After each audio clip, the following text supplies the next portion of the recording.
मेरी उम्र 40 साल है। मेरा सवाल है कि सारे जिस्म पर थप्पड़ बन जाए और सारा जिस्म लाल हो जाए, खारिश भी हो, इसकी वजह क्या है और इसका इलाज भी बता दें। ये वाहिद सवाल था जिसे तारीख भी साथ लिखी थी। जी इसकी इसका वजह ठीक है। सॉरी डॉक्टर साहब, जी जी जी बताइए। बताएं बताएं मिनी साहब। नहीं डॉक्टर साहब बताइए, माजूर चाहता हूँ, पता नहीं चला वो किनसे पूछ रहे हैं तो कोई इसलिए। नहीं, बताएं आप।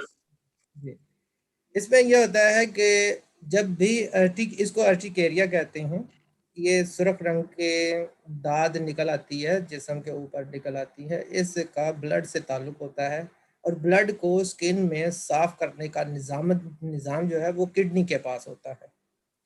यानी कि इंटरनल कहीं ना कहीं ब्लीडिंग हो रही है, यानी आप या तो बॉडी के अंदर बहुत ज़्यादा बैक्टीरिया हैं, या आप के अंदर कहीं छाले निकल आए हैं या ज़ख्म बन रहे हैं, और या कोई ऐसा खाना खा रहे हैं जिससे खराश पैदा होती है जिस्म में अंदरूनी तौर पर, जैसे अखरोट खा लिए, उनके साथ हो सकता है। पानी कम पीने वाले लोगों को ऐसा होता है। बाज़ दफ़ा ठंड से, अचानक ठंड में गए हैं तो ठंड से हो जाता है, अचानक गर्मी में गए हैं गर्मी से हो जाता है। तो इसका ताल्लुक बहरहाल किसी भी सूरत में किडनी से जाकर ज़रूर मिलता है।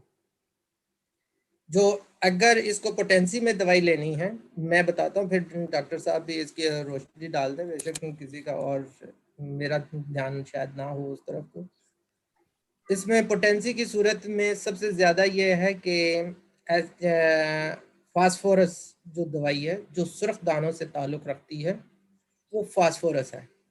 फास्फोरस का ताल्लुक ब्लीडिंग को इंटरनल रोकना होता है और नेफ्रॉन्स को दोबारा से ठीक करना होता है। मदर टिंचर्स के अंदर ऐसी दवाई हैं जो बॉडी के अंदर लुब्रिकेशन भी पैदा करें। उसमें लेडम है, आर्निक और आर्मेट है जो उसके अंदर फ्लेक्सिबिलिटी पैदा करती है। तो अगर कोई और तकलीफ़ें इससे ज़ाहिर होती हैं तो उसका ताल्लुक फिर हमें उन दवाइयों के साथ साथ ढूंढना पड़ता है। ये डॉक्टर साहब आप रोशनी डालिए मुझे।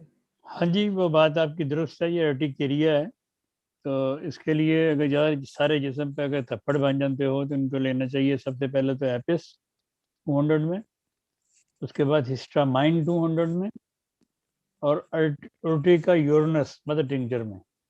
उसके 10-10 5-5 10-10 कतरे दिन में 3-4 दफ़ा पिए तो इंशाल्लाह ताला ये बेस उनसे खून साफ हो जाएगा, ये ठीक हो जाएंगे इंशाल्लाह।